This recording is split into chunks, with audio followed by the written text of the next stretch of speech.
All right, welcome back, Patriots. Let's keep on going on to page 2. Just like always, we are going to be writing our answer key or our answers over here. Find the area of the kite. Now, area formula for a kite is 1/2 times diagonal 1 times diagonal 2. These guys are given directly to us on this one, so we can just plug it directly in. 1/2 times 10 times 6. So 1/2 times 10 is 5, times 6 is 30, and there's no units on that. So we've just got area is 30. All right, that one was easy enough. Number 10. Area formula for a rhombus is the same thing as the area formula for a kite. 1/2 times D1 times D2. So let's looking at our area. It gives us these two lengths. However, remember that on a rhombus, diagonals bisect each other. So if this half is 5, this half is also 5, and by the same logic, this one's also 6. So D1 is the full distance of 10, and D2 is the full distance of 12. So here area is 1/2 times 10 times 12, which again gives me 1/2 times 10 is 5, times 12 is 60. And we're given feet, so this is feet squared. All right, number 11.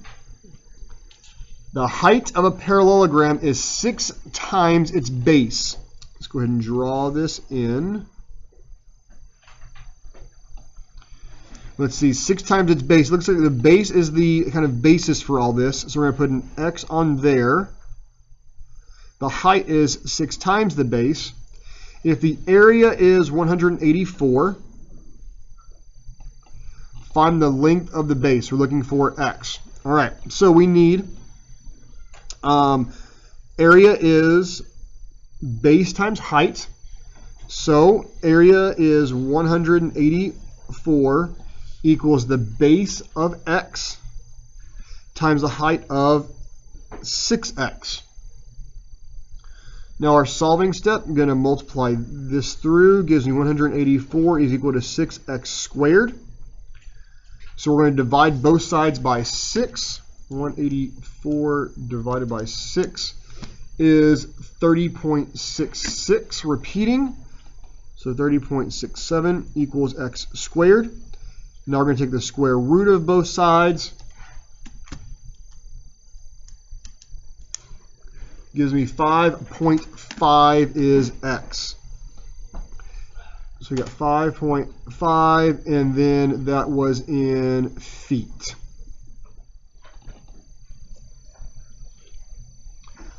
All right, number 12 is a composite figure. This one's going to take us a little bit of doing.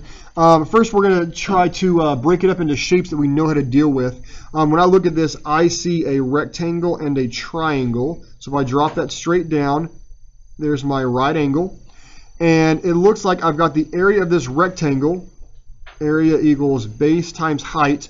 So the base is 4, the height is 16. So area equals 4 times 16. And 4 times 16 is 64. Now I also see this triangle here, and that's 1/2 base times height. Well, I got to do some calculating here to figure these out. So for example, this section of the triangle, the base of it, the whole distance is 12, but this piece down here, because it's a rectangle, matches 4, so this one is going to be 8. So area equals 1/2 times 8. And now my height, the full distance here is 16, but since that's 5, the remaining leftover piece is 16 minus 5, which is 11. So the height of my triangle is 11. Well, 1/2 times 8 is 4, times 11 is 44. Now to get the area of the entire thing, I've got to add 64 plus 44, and 64 plus 44 is just 108. And then this is going to be feet squared. Moving on, number 13. Find the regular area of a regular octagon that has a perimeter of 100 and an apothem of 10.4.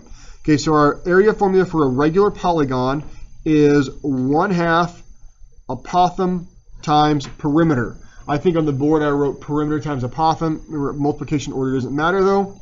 So we know the apothem, we know the perimeter, we plug these directly in.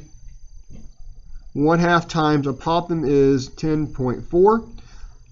Perimeter is 100. So now we just go to type it in. 1/2 times 10.4 times 100. And let's actually make that a 2 instead of a 5 down there for 1/2. And let's actually make that 100. And that gives me 520. So 520 centimeters squared. All right, number 14. Find the area of an equilateral triangle with a side length of 14 and an apothem of 4.04. Now, I realize it's weird to give you the apothem of a triangle. We normally use the normal area formula of 1/2 base times height for a triangle. However, since it's equilateral, it's also a regular polygon, so I can also use 1/2 times apothem times perimeter. Now, we got to find our perimeter this time. See, perimeter is number of sides times side length. Number of sides is 3 times the side length of 14.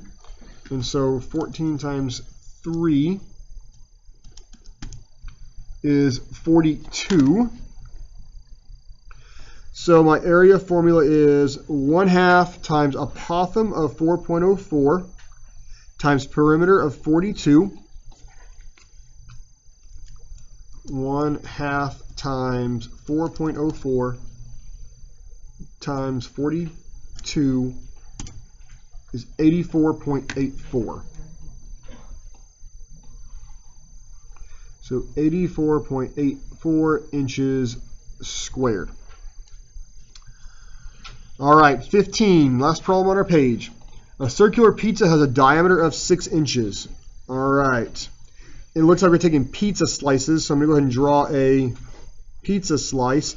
Now, I'm going to make this conversion. Diameter of 6, divide that by 2, gives me a radius of 3 inches. That's a tiny pizza. A little personal pan or something. All right. Each slice of the pizza has a central angle of 35 degrees. What is the area of each slice? Okay, we're doing our sector formula like we did on page 1. Area of a sector is theta over 360 times pi r squared. Go ahead and fill this in to get it set up.